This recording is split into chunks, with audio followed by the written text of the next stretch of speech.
In the heart of this country, you'll find one of the prettiest cities, St. Louis, Missouri. It's the capital of the state, and just a few nights ago it was host to the annual All-Star Game. Well, tonight and tomorrow, it's going to crank up the speed just a little bit as you go just a little bit east to Gateway International Raceway. And who's going to win? Well, stay with us to find out.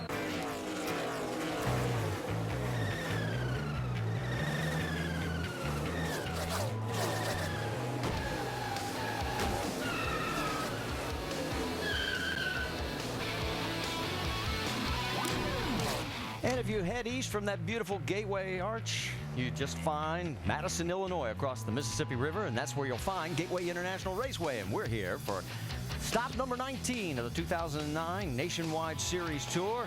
As you can see, final practice has already started. Here's what's coming the rest of the weekend here at Gateway. Tomorrow at 5 Eastern, we'll have qualifying, and then the race tomorrow night at 9 Eastern. Both of those also right here on ESPN2. Let's take you back to last week, because remember this decision that was made late in the race, final caution. The 18 of Kyle Busch says the only way I'm going to win is if I get 4 fresh tires. Well, guess what? Joey Logano stayed out and somehow managed to pull away on the old skins. He almost fell off the car in victory lane, but he got the win at last week's race at Chicagoland. Take a look at the championship points chase, and you'll see that the only guy missing from the field this weekend is last week's winner, Joey Logano. Oh, and you know that guy at the top of the points lead in the last 10 years, 9 times. The leader after 18 races has gone on to win the championship, so it doesn't spell good news for everybody below Kyle Busch. Well, let's talk a little bit about this practice that's going on. Let's bring in the first of our pit reporters, Dave Burns. Marty, something very interesting for our viewers tonight, the fact that this practice is happening in the evening.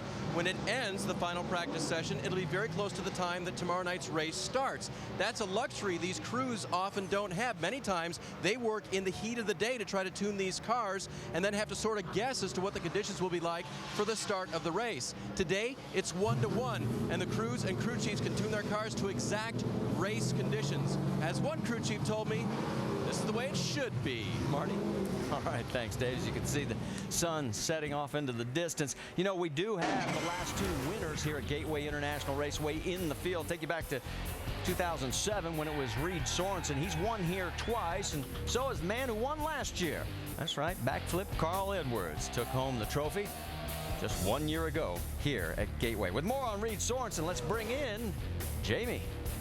Well, he's one of 3 drivers who's won here 2 times. So you ask yourself, why the Sprint Cup Series regular Reed Sorensen? Why would he come back to the Nationwide Series here? Well, it happens to be one of his favorite racetracks, and a great opportunity came up. Braun Racing had an opening. He's never driven for this team before, and he's never been in a Toyota. So how did first practice go?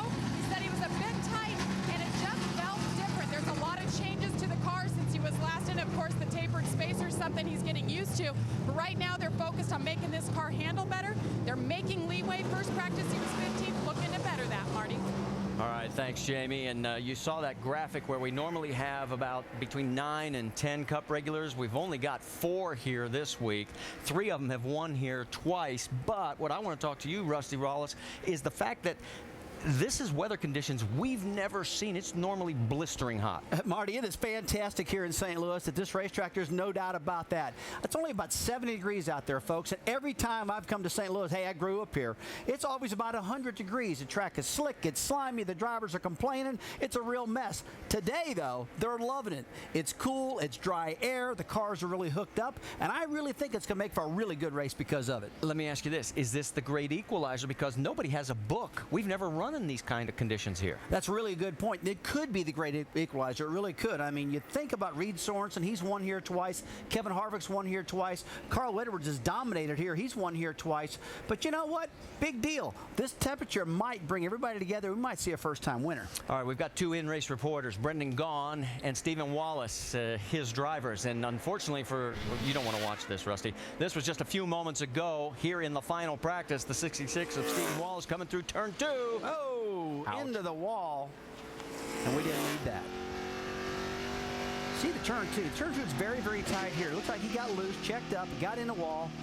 Looks like they're going to a backup car right now. And Andy, what's it looking like down there, buddy? Well, it's looking better, Rusty. They had the crashed car right here in the garage area. They've been scrambling frantically to get the backup car off the truck. NASCAR had to approve that before they could go to the backup. It took a few minutes.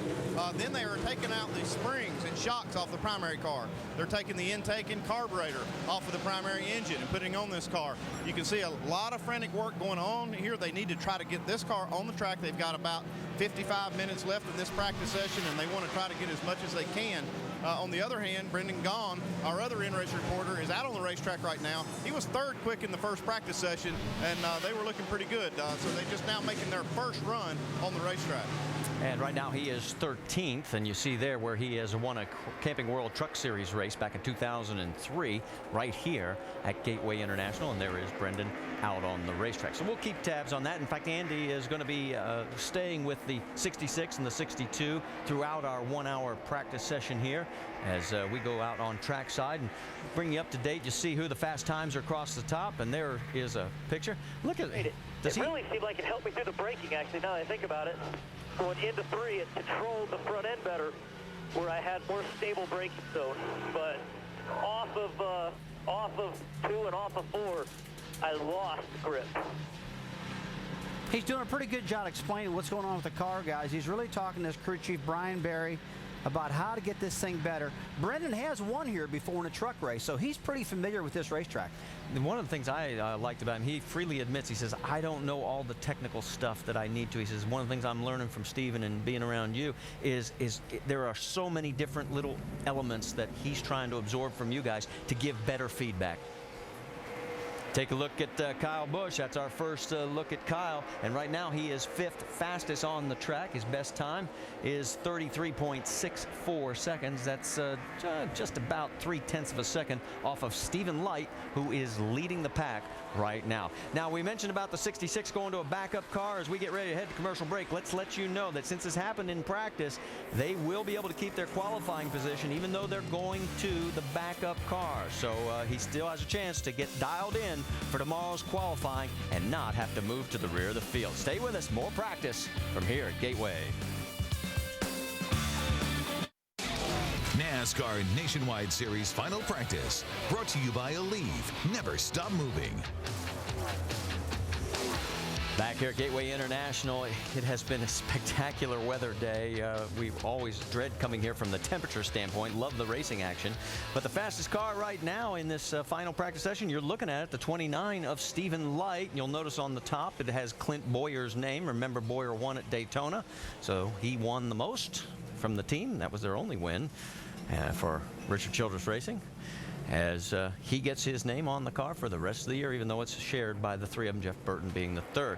Right now, fastest car on the track is Brad Keselowski. He is in the number 6. That's those that are on the track at this very moment. There's about, maybe 8 cars out there, including Brad Coleman, Trevor Bayne, Tony Raines, on down through the list. And Marty, this particular race is really an opportunity race. A lot of guys talk about trying to take advantage, get a win while these Cup guys are gone. We've only got 4 of them right here, full-time guys. And Brad Keselowski's already got a win, but I still look at him as kind of a nationwide regular. And Dave, the guy looks really good out there, Brad does. He's got to be pretty happy with his car, probably. He was at the end of the first practice, Rusty. He was 8th with his quickest lap in first practice. So they tried something at the beginning of the second practice, and unfortunately, it really hit the track. He was a little bit lower to the ground, and some components they made just sucked the car down too close to the track. He was bouncing all over the place. So they came back in and changed all those components, and now he seemed just a bit happier with the 88 car, like he was at the end of first practice. So 23-year-old turns behind the wall. And we mentioned Brad Coleman was also out on the track. There you get your first look of Brad in that Joe Gibbs Racing number 20 ride. He was first in the first practice session. There you see his fast lap at 134.9 miles. Tighter on the exit. And right now he is 9th, and you hear them talking about a little tight on the exit. Yeah, they'll stay working on this, the car. All these guys were, I don't think anybody's going to be really happy. One thing you got to remember about this track, Marty, is that turn 1 and 2 are very, very tight, a very small radius in turn 1 or 2. But when you get down to the other end of the racetrack, it's really wide open. A big radius getting into turn 3, coming off of turn 4. So it's all about compromise and get these cars handling good at this tough track. Take a look at the number 20 this year so far. Joey's been at the most with 15 starts and 3 wins. Brad has yet to find a win, although he's been in the top 10 and led 35 laps. And Kevin Hamlin has had 1 start and led 7 laps. Let's get an update on the 66 from Andy Petrie. Yeah, down here, Marty, with the 66 car, you see these tires that they've got on the race car. They're the tires that came off of the crashed car, and NASCAR would not give them an extra set of tires. So they had to take these wheels, these tires, and change the wheels. They got new wheels on there, but they had to put the old tires back on so they didn't use up one of the sets of tires that NASCAR gives them for the weekend. They only get 6 sets of tires for the whole weekend. That's the way they saved from using another set of tires. Marty?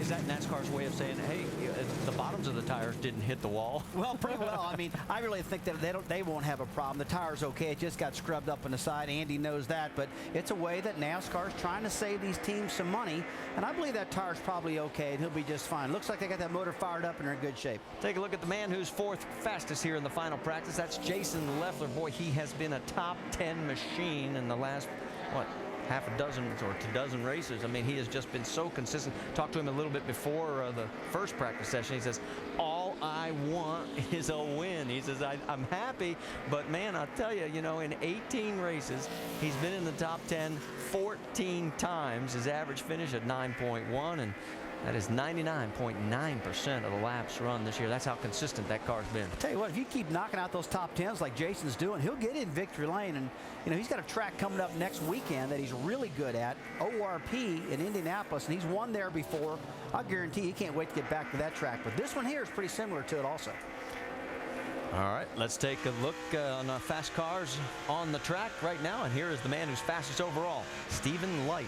I talked to Stephen earlier, and he said, man, I just wish Richard Triller would let me drive this car more. And if he would, hey, I don't care if Clint's name's on the roof of this thing. Leave it on there. I don't need my name on there. But he's really pumped up about this track. He's excited to get back in the car. Jamie, he looked ahead. He had a big smile when I talked to him. He really did, Rusty. And in all of the drivers I talked to, Stephen Light is the only one that was happy after first practice. He said he couldn't get the car to turn in turn 3. He was a little bit loose. Made a spring and a bar adjustment. He said the car turns better, and he's able to run on the bottom of 1 and 2. Well, he ended up 2nd on the board, and that was in race trim. He didn't even do a qualifying run until the start of this practice, and he jumped to the top. Rusty, how important is it to run your car on the bottom of 1 and 2? Jamie, I think you're going to have to be able to run it on the bottom of 1 and 2 if you're going to pass anybody. You've got to make that pass right in the center of the corner at the latest on the exit of turn 2. So, hey, I'm going to give up the top of the track. I want to get my hot rod stuck to the bottom of the track, and I like what you're telling me about Stephen. He's working hard at that. And you heard Jamie talk about the fact he was 2nd quick in the first practice and right now on top of the speed charts. Let's check in on our winner from last year, a 2-time winner here at Gateway, and that is Carl Edwards. Right now he's 3rd fastest in this final practice. You see there he was 5th in the first session. And Marty, this particular guy, Carl Edwards, has just been flying around this racetrack in the past. He did win this race last year. Boy, look at that bottoming out. You see how Sparks? I'm going to tell you one thing. There's a big bump getting into turn 1, and I'm glad our camera just caught that. But back to Carl. Carl's been very, very good at this racetrack. He won last year. He won Milwaukee a couple weeks ago. And a lot of guys used to come to this particular track in St. Louis to get ready for the race out in Phoenix, Arizona. Well, guess what? This year in Phoenix, he dominated in Phoenix until that motor blew up. So I really think Carl's going to have a good week. Andy, we just saw our first evidence of the one thing you were talking about to us earlier today, that big bump in turns 1 and 2, and that's what you said you had to set up. You were focusing on those 2 turns rather than 3 and 4. Yeah, Marty, you just have to work on that because you can't have the car hitting the ground all night long and causing some problems with whatever's dragging the racetrack. So you have to put shocks and springs and stop the car from traveling down there in turn 1 and 2. And sometimes that hurts you in 3 and 4 because you can't get the car down as low as you want to run that sweeping flat turn through 3 and 4 to make the speed down the front straightaway. So this is one of the more challenging racetracks to set up for, Marty. And this is a very important race for Carl Edwards. He has got to cut into the points lead of that guy right there on the bottom of the track in the 18. That is Kyle Busch, the points leader. Reed Sorensen in the 32 in that Dollar General car. And that's Ricky Stenhouse in the 16 for Jack Roush. It looks like Reed's going to peel off and come into pit lane. But Kyle leading by 192 points. And we point out that 9 of the last 10 years, the leader in the points after race 18 hasn't lost it. Well, you're right, but I'll tell you one thing, it might change that, Marty. We're at a short track right now, and the tensions get really high at this particular track, and Carl Edwards is going to be strong. He's going to have to put the pressure on Kyle Busch, and I'll tell you what, he's going to need Kyle to crash, something like that, to gain some big-time points really fast. If they keep finishing second, third, first, second, all this, it's hard to catch him. But he needs this guy to get in the wall in a big crash if he's going to catch him, and that could happen at this particular track. Well, Kyle right now is 5th on the speed charts, and this is one track he has yet to win at. Stay with us.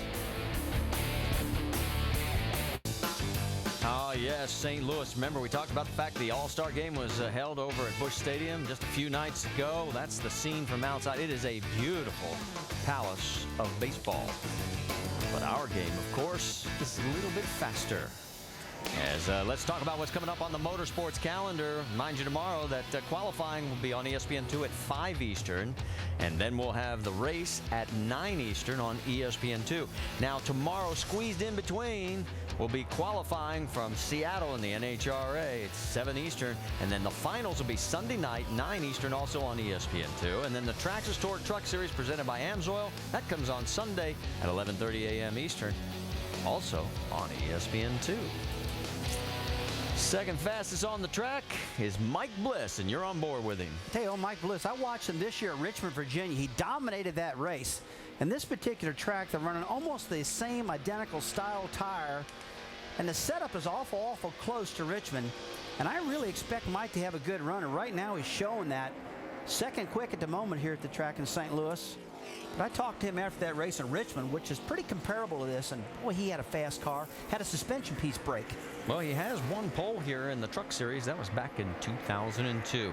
Brad Keselowski's back in the garage area with Dave Burns. And Marty, I think I might have oversold the improvement to Brad's car just a little bit, because his guys are working feverishly up at the front of that race car. What's the condition, Brad, and what are they changing? We're just working on some front spring changes to change the amount the car's traveling. It's a fast degree Chevrolet, but it's just as you go into the night and the air gets heavier and you make more downforce and you go faster, it's traveling a little too much and dragging. So that's good because we're picking up speed, but we just need a little adjustment to get it off the ground so it'll continue to get faster. We've talked about how much we're enjoying the cool weather conditions. Is it changing how you guys are finding the cars out there? Yeah, without a doubt. You know, the cool air changes everything. It gets more grip in the track, more power in the engines, and even makes the air a little heavier, makes it a little more downforce. So we're trying to keep up with that, and we're doing a good job so far. I think we're going to be real strong come tomorrow night. Rusty, those are a lot more variables to work into how you tune these race cars. Well, he did a really good job explaining what's going on with the temperature out there. I mean, he's obviously pretty comfortable with the temperature, but he can tell it's definitely making a difference in the way the car is handling. Marty, I'm looking at my watch right now, and about 25 minutes is when this race is going to start tomorrow night. So this practice is a fantastic practice for these guys to really get these cars tuned in. And one guy who is dialed is right there, Stephen Light. Let's listen in on the radio, see what he had to say. Track's starting to grease up right now. Over in 3 and 4. Before where I was running, not able to run higher, now it's really slick up there. I got to keep it down in that lower groove. Well, I think he's going to want to keep it on the low groove no matter what, but he wants to get his car set up so he can really drive it all over the racetrack, and I think that's probably what Stevens are alluding to. You know, it's changed the characteristics since earlier in practice. Here's one thing I want to point to you. This gives you an idea just how good the weather conditions are. The track record here is, and there you see Stephen Wallace, the 66. The backup car is ready to roll and is heading back out onto the track, and he's trying to scuff up and get some heat. It looks like he's burning out the tires a little bit, trying to get some grip in the thing. And got a little smoke coming out of the tailpipe. That could very well be just some oil left in the tailpipe from assembly. Andy, what are they saying down there? Yeah, Rusty, I was watching the guys warm the car up in the garage area, and that smoke you see is when they oil these engines down, when they put them in their trucks for backup cars, they leave them in there for weeks at a time, and you don't want to do that and have the pieces in the engine rust up. So they put oil in the top of the engine, shut it off, but it takes a little while for that to burn off. That's what you're seeing right there. Nothing really to worry about. All right, good. Thanks. I'm glad you said that because we don't need any more problems right now. You don't have enough hair to pull out, right? Wow, it's a big week for the teams. You can see both cars are painted in the U.S. Fidelis paint scheme. They're located right up the road here in St. Louis. They got 4,000 employees coming tomorrow, and I really think that the teams are feeling a little self-induced pressure because of that. And Steven drove extra hard in that practice session trying to lay a number out, but he knows now this is the last one he's got left. And he knows he's in okay shape right now, just what you said, Marty. He can practice and qualify this car for tomorrow with no penalty. Well, you saw him getting a little tail happy coming out of the corner there, and there you can see his 3 starts here at Gateway. His average start 12.3, and his average finish nowhere near where he wants it to be. Gets another chance to bring that a little lower. All right, let's jump over to Reed Sorensen right now and check in on the 32, and he is now 10th quickest as he's running 33.7 seconds as his fast lap. And I want to get back to this. We started to go down this road, talking about how the weather can affect a racetrack and the fact that we're running at the same time we're going to be racing tomorrow. The track record was set in July of 07 by Scott Wimmer at 33.24 seconds. We are only 0.14 of a second from the track record, and the engine package is different. Yeah, totally different engine package. About 80 to 100 horsepower less than what they had back then. They had a lot more power because now they got that tapered spacer, which restricts the airflow in the engine, which makes less horsepower. NASCAR did that to try to put more life into these engines. But, you know, between the temperature being so cool here, it makes the cars run quicker. So, and these guys, you know, you can't hardly hold them back. From year to year, they get these things better and better. Well, it leads us to our Ask the Analyst question. We want to find out from Zach in Burton, Texas, what is the biggest difference of racing at night versus daytime? There's just much more drama at night. The teams really get fired up. They see all the flash bulbs and cameras, you know, from the people in the grandstands. Everybody gets amped up more. You can just feel your heart pumping more. And also, you can just get a better handle in car at night. But you know what? It seems like the demons come out of these drivers at night. They wreck the cars. They get aggressive. And I will tell you, the attitude at night is sky high compared to the attitude during the day. And there you see Michael Annett as he is 15th here in this final practice. Meanwhile, running in 10th place, the man we talked about from 2 years ago who holds the track record. Will it stay? Well, Scott Wimmer, 10th right now, and you can see at 133.42 miles an hour. The speed mark that he set was 135.35. Yeah. Hey, Scott's a good, solid driver. I mean, he's always doesn't wreck the car, brings the car home good all the time, and he's 10th quick. You know, he drove for Richard Childress last year and then lost sponsorship and pulled him out of that car. I wish I would have kept him in that car because he was doing a great job in that number 29 car. Well, he has a win in the series. 30 drivers here have never won a nationwide series event. Will we get a first-time winner tomorrow night?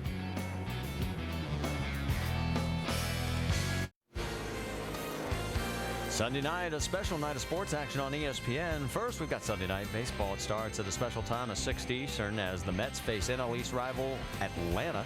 Then at 9 Eastern, don't miss the 09 ESPYs and host Samuel L. Jackson. Sunday Night Baseball presented by Taco Bell and the 09 ESPYs presented by Under Armour and Land Rover. And as we talk about young racers, do you know we have 17 here that are 25 or younger? Put Trevor Bayne in that group as well. As you take a look, his fast lap, he's 20th right now, and he's done pretty well the times he's been in this car so far this year. He has done real well. I mean, very, very impressive. He's had some 12th place finishes, I think 2 or 3 back-to-back. And I've been watching him week after week, and he's getting better and better. You see those spark GSN, another problem at turn 1, bottoming out right there. A lot of the drivers are doing that. We're going to see that throughout the night. And while Trevor continues to motor around this 1 1/4 mile track, let's check in on Kevin Harvick's situation. He's in the 33 Jimmy John's car, and there you can see He is outside. Now, he's only run 10 laps, and yet he is 8th, Dave. What's going on? Well, I was going to say, he's not in the Jimmy John's car, but in the Jimmy John's car for about 15 or 20 minutes, basically, since we came on the air. A lot of work going on in the front end of this car, spring and shock changes. They've changed, I have the kitchen sink lying around here, but they've changed just about everything else on that car. And when I talked to Kevin about what feel he was trying to get in that race car with all this activity, a two-word answer: less chatter. And after we go to Andy, you guys maybe explain a little bit more about what less chatter means in a race car. Andy?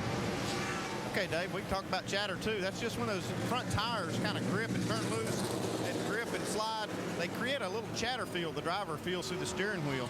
That's not really what Stephen Wallace is feeling, though. He went out in this backup car and ran the same speed that he ran with his primary car, but right before he crashed it. So, and that was with these same old tires. I went in, stuck my head in the window. Stephen Wallace said, "Hey, I think this thing drives better than my primary car." Andy, why is that? I mean, I know you've had a lot of drivers that they wreck the primary and get in the old backup car, and they say, "Man, I should have been running this the whole time." Yeah, sometimes they have to. But Rusty, I think they go out there and try to make up for maybe making a mistake or something, so they go out there and just put in a better effort.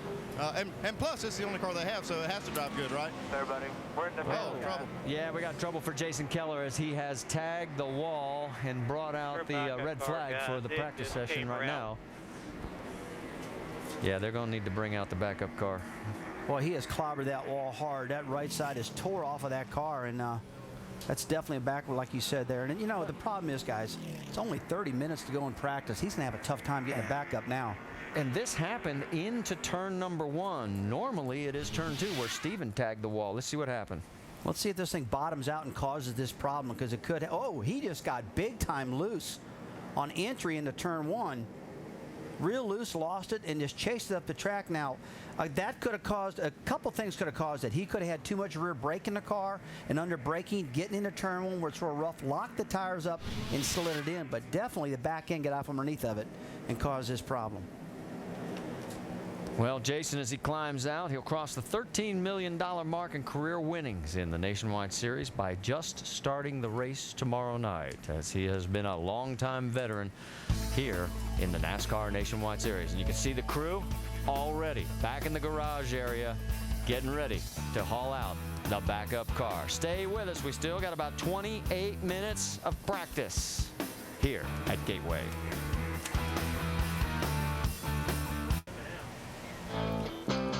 Yeah, if you cross the Mississippi River, you'll find the home of the St. Louis Cardinals, as well as the Edward Jones Dome, where the football team plays. And, of course, everybody knows the arch.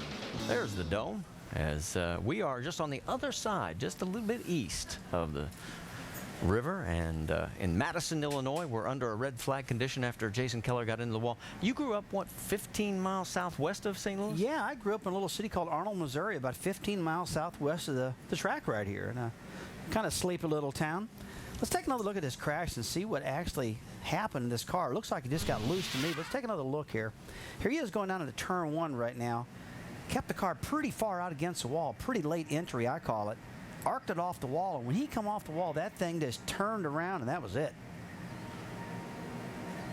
And you can see that he gets the front, the back, the sides, and the backup car is coming down off of the trailer, and they'll try and get out there before this session runs out. But you're right. I think it's going to be a real tough go for them to make it. Well, I mean, these teams nowadays are pretty doggone good. I mean, they got a good baseline of what their setup is in the car. Generally, the backup cars are every bit as good as the primary cars. Nowadays, we don't call them backup cars. We just call them another car. And a lot of guys would refer to the backup car as a car not as good. But generally, they're awful close, Marty, and I really think they're going to drag another car out that's just as good and use that same setup and try to get this baby in the field. Unfortunately, I don't think they can get out in time before this practice is over. Yeah, that's going to be critical, because obviously tomorrow we have qualifying, and then we're going to go race. And so Jason, who's in the points, obviously is in the top 35, but we'll just have to see how these guys pull it off. Well, right now we got about 25 minutes left in practice, and this is about the exact same time that the race will start tomorrow night. So I really think these last 25 minutes are going to be very, very key for these guys. And as you can see, there's a whole pallum out there in line, and the track's open, I believe. And the weather conditions are supposed to be almost identical. Temperature will be in the 60s. and it'll be a very comfortable evening. The one thing we do have tonight that is up is the wind. It's blowing from left to right, actually from the north to the south, so which means when you're going into turn 1, you're getting a little boost from behind, and when you're going down into turn 3, you've got the wind on your nose. Well, you know, you just might have brought up a good point right there, because we do have a pretty good wind going down the front straightaway, and that could have got Jason in turn 1 a little deeper than he wanted to be and caused a problem. Let's check in once again with Andy Petrie down in the garage area. Yeah, Marty, they down here in the Stephen Wallace garage area, they came back in after making that first run with this backup car, and now what they've done, they've changed the right rear spring, and they're checking the front end alignment, the toe end. They're going to reset it, just making a couple little tweaks on this thing and hoping to go out there and pick up a little speed. Now, Brendan Gaughan in the 62, they've come in and changed sway bars 3 runs in a row. They found that going down on the sway bar was helping their car, so they just kept going down until it actually hurt the car, and then they went back up. Just talked to Brian Berry, the crew chief. They said they're going to do that, and then maybe try a few shock tweaks after that. So that's what's going on down here, guys. And there is the 62 of Brendan Gaughan in 14th place right now. And if you want to ask Brendan Gaughan or Stephen Wallace a question that may be answered during tomorrow's race, go to ESPN.com, search Ask the Driver. Tune in tomorrow at 9 Eastern on ESPN2. See if your question is selected. We're going to have both of them wired in for our in-race reporter. Well, Jamie, I hear you've caught up with Jason Keller. Well, Jason's checking out his car right now. We'll ask him what exactly happened. Not something you see from a veteran driver who has the most top 5s, top 10s. He's talking to his crew chief, Todd Gordon, right now. Very frustrated with himself and what happened. And I did hear over the radio, he said, guys, it just snapped loose. We're going to a backup. As we were showing, the backup car has come down. NASCAR just delivered the wrecked car now. He's holding his head, guys. I don't think he wants to talk for a little while. We'll try to get a word from Jason as soon as we can. Jamie, did he say anything at all about maybe the rear tires locking up as he got into turn 1 causing that problem, or the car just get loose? Did he say it all?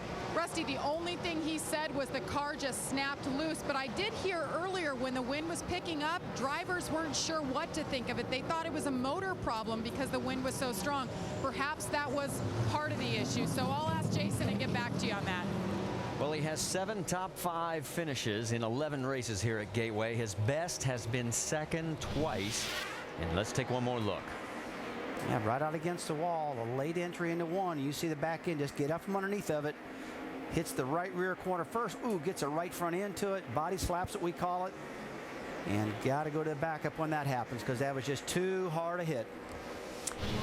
And as we see what's left of the primary car, and Jason trying to make his 477th start if he qualifies for the field, and will tomorrow, obviously, in the backup.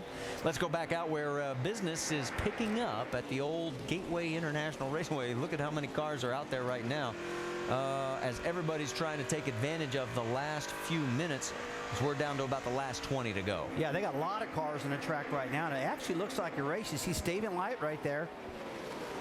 And he's the fastest car right now.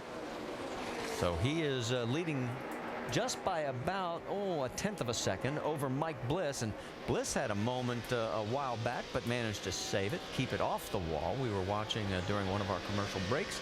You can see right there, he's been pretty consistent. In first practice, he was 7th. Here he is in the second practice. I like how that car's hugging the bottom of the racetrack. It looks real good. Let's listen to throttle off the corner. Good, solid exit. I don't hear it spinning tires or anything, and you don't want that to happen. Let's follow him down into turn 1 here. See the sparks up there? Jamie, what's it look like down there to you? Well, things are coming around. That first practice, he said he was tight center off, but they said they just needed front grip. That's what they've been working on. They said this car is fast. They don't want to do too much to it. They haven't even done a qualifying run, Rusty, and they've been sitting P2 on the board the entire practice. Carl Edwards has just pulled off the track. He is 3rd fastest. Let's check in on Kevin Harvick, who is now 4th quickest at 33.5 seconds. That's 134 and change. Kevin's got this racetrack circled. He's run good here. He's won twice here before. His sponsor, this has a lot of presence in the St. Louis area, Jimmy John's. Kevin wants to run good here for them. And as we take a report on Kyle Busch, his 6th quickest right now. There he is back in the garage area. Dave Burns, what's the latest? They have been trying to get this car to turn better, Marty. The latest is a pair of front shocks to help do that. Crew Chief Jason Ratcliffe told us it just kept getting tighter and tighter during practice. And it had some of the same characteristics at Loudon, New Hampshire, which is the last place they ran this car. Interestingly, they won that race. So if they can get this finicky number 18 just where they want it, might have a chance against this field again tomorrow night.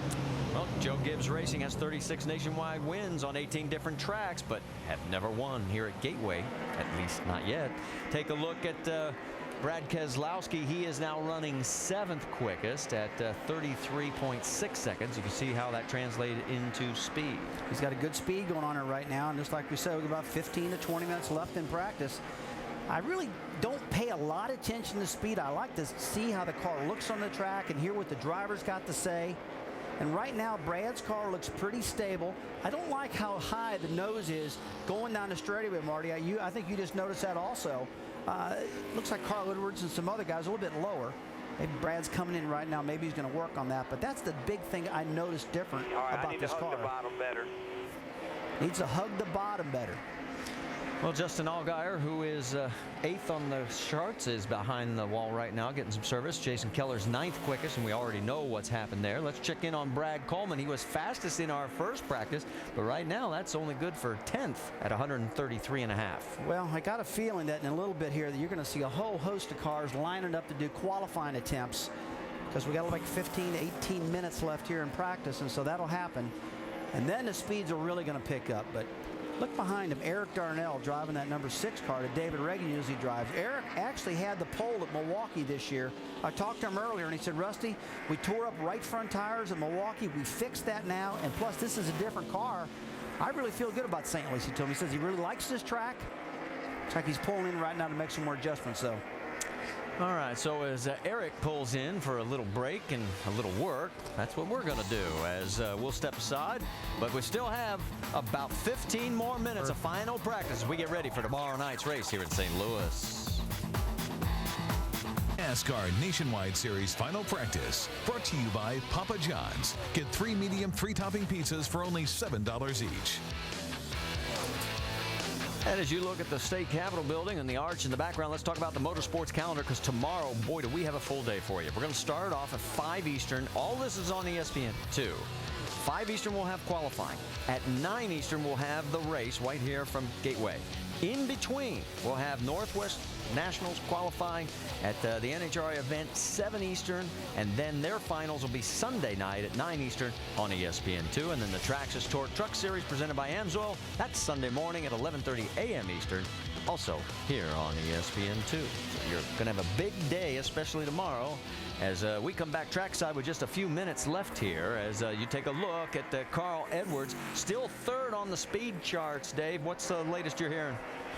Marty, we overheard Carl having this conversation with his crew. I want to make sure we don't have any brake fluid or anything. I locked up the rears getting into one. It's not giving me any hints of that. Yeah, just check brake temps and everything, make sure it looks the same. Guys, he's worried about those brakes, but they came in, they took a look at everything, and I checked with crew chief Dan Stillman. He said everything's okay with the brakes. Then Carl radioed his crew on the way out. Hey, sorry to waste a run like that, but I wanted to be sure. And of course, crew chief Dan Stillman said, no problem. We need to make sure that is good before we continue this practice. Well, David, this particular racetrack, I mean, a lot of the flat short racetracks, you try to get as much rear brake in the car as you possibly can to keep the front of the car turning good. Because you're getting a flat track, you don't want to lock up that left front tire. And it looks like maybe Carl might have overstepped that just a little bit, got a little too much rear brake in it. And I'm sure they're all over that right now.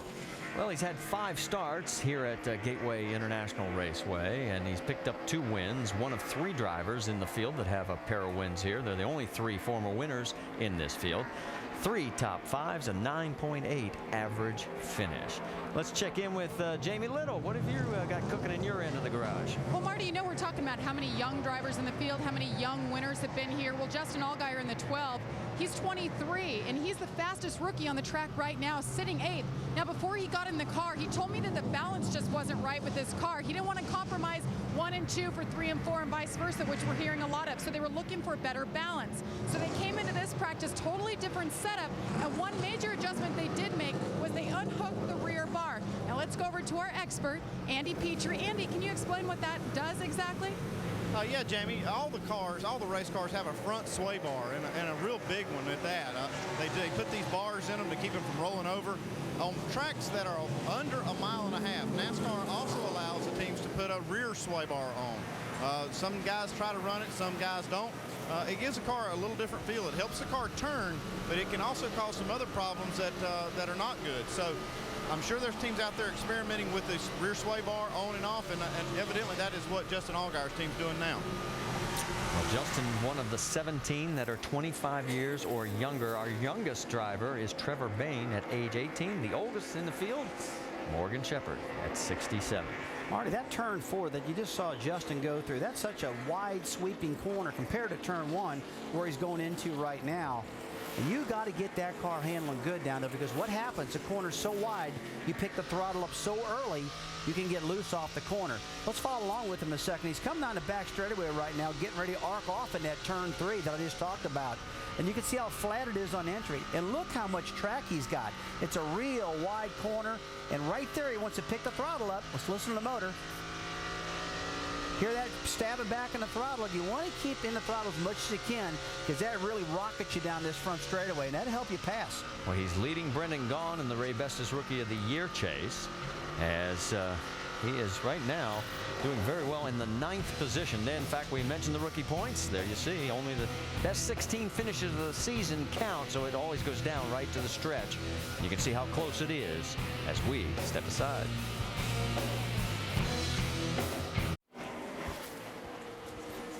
Back here at Gateway International Raceway, it is now time for Can You Top This? We've got about 6 minutes left in this practice session, and Ricky Stenhouse in the 16 for Jack Roush Racing has just gone to the top of the charts. He just pulled it in. Take a look, 134.89 miles an hour. That's 33.36 seconds.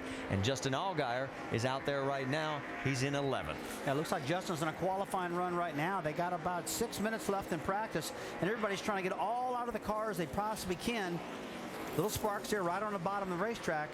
He's trying to lay a lap down. But one thing I noticed, all 3 of the Fords of Jack Roush's guys are in the top 5. Ricky Stenhouse, Eric Darnell, and Carl Edwards.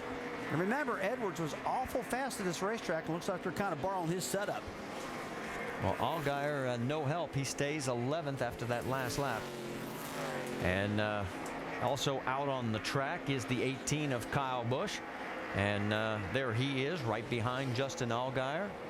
He's right now 8th on the speed charts. I'm looking at the 18 car, but the front end of this car is untaped, which lets me know that he's just on a regular run right now. Doesn't look like it's a qualifying run. I can see the brake ducts do not have tape on them. It's got about 1.5 inches of tape on the front grille, opened up still. So while this continues, the fastest car in all of practice up until the last few moments has just rolled back out onto the track. And that is the car we're on board with, Stephen Light, the number 29. Okay, that car's been solid all through practice, and it looks like this car's on a qualifying run. It's like a lot of tape on the front of that grille, like I said earlier, which is indication. See what he can do right here. See if he can imprint. Well, it looks like he got the, look at the brakes. So it opened up just a little bit there, Marty. Nah, I don't know. Got him taped up pretty good. I think he's on a qualifying run here, guys. Well, it was 33.89 seconds on that lap, so we'll give it a shot and see one more time if Stephen Light can bounce back and retake the number 1 position. Down the back straightaway into 3. Yeah, the left front. See that left front bounce on that car, jumping up and down? Looks real rigid. We don't want them that rigid, but it's fast for a while. Let's see if it works tomorrow night for him. Okay, here it comes to the line now. Survey says 33.6, not enough. He stays 2nd. While he continues to go around this track, let's check in with Jamie Little. And we've caught up with Jason Keller. He's had a moment to get his thoughts together, because you seem pretty surprised by what happened, Jason. What did happen out there? I'm really surprised. We've been on the loose side really all day, and we felt like we needed to be loose, but I'd been a lot looser in getting into 3 than I had been 1, so stepped out on me and really just couldn't catch it, which was it's really a shame. This entire Kleenex team, we've kind of been in a slump over the last 5 or 6 races and just trying real hard.